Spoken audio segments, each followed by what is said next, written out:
ನಮಸ್ತೆ. ಅಖಿಲ ಭಾರತೀಯ ವಿದ್ಯಾರ್ಥಿ ಪರಿಷತ್ತು ಕಲಬುರಗಿ ಮಹಾನಗರ ವತಿಯಿಂದ 20ನೇ ತಾರೀಕಿಗೆ ರಾಣಿ ಅಬ್ಬಕ್ಕ ಹಾಗೂ ಕಿತ್ತೂರಾಣಿ ಚೆನ್ನಮ್ಮ ಅವರ ಜಯಂತ್ಯೋತ್ಸವ ಮತ್ತು ವಿಜಯೋತ್ಸವ 500ರ ಜಯಂತ್ಯೋತ್ಸವ ಮತ್ತು 200ರ ವಿಜಯೋತ್ಸವ ಭವ್ಯವಾದ ರಥಯಾತ್ರೆ ಹಮ್ಮಿಕೊಂಡಿದೆ.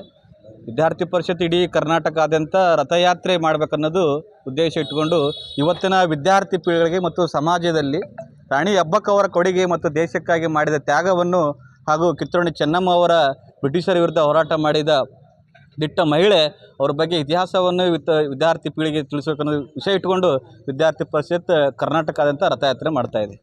ಈ ರಥಯಾತ್ರೆಯು 2 ರಥಗಳನ್ನು ಮೂಲಕ ಕರ್ನಾಟಕದಲ್ಲಿ ರಥಯಾತ್ರೆ ಹೋಗ್ತದೆ. ಒಂದು ಧಾರವಾಡದಿಂದ ಆಗುತ್ತೆ, ಇನ್ನೊಂದು ಬೀದರಿಂದ. 19ನೇ ತಾರೀಕಿಗೆ ಉದ್ಘಾಟನೆ ರಥಯಾತ್ರೆ ಚಾಲನೆ ಆಗುತ್ತೆ. 25ನೇ ತಾರೀಕಿಗೆ ಬೆಳಗಾವಿಯಲ್ಲಿ ಸಮಾರೋಪ ಕಾರ್ಯಕ್ರಮ ಆಗುತ್ತೆ. 1ನೇ ರಥ ಬೀದರಿಂದ ನಾಳೆ 19ನೇ ತಾರೀಕಿಗೆ ಬೆಳಗ್ಗೆ ಉದ್ಘಾಟನೆ ಆಗಿ ಬೀದರ್, ಕಲಬುರಗಿ, ಯಾದಗಿರಿ, ವಿಜಯಪುರ, ಅಥಣಿ, ಚಿಕ್ಕೋಡಿ, ಗೋಕಾಕ್, ಬೆಳಗಾವಿಗೆ ಹೋಗುತ್ತೆ. ಇನ್ನೊಂದು ಧಾರವಾಡದಿಂದ ಆರಂಭವಾಗಿ ಧಾರವಾಡ, ಹಾವೇರಿ, ಶಿರ್ಸಿ, ಕಾರವಾರ, ಗದಗ, ಕೊಪ್ಪಳ, ಹೊಸಪೇಟೆ, ರಾಯಚೂರು, ಬಾಗಲಕೋಟೆ, ಬೆಳಗಾವಿ ತಲುಪು 2 ರಥಗಳನ್ನು ಬೆಳಗಾವಿಗೆ ತಲುಪುತ್ತೆ.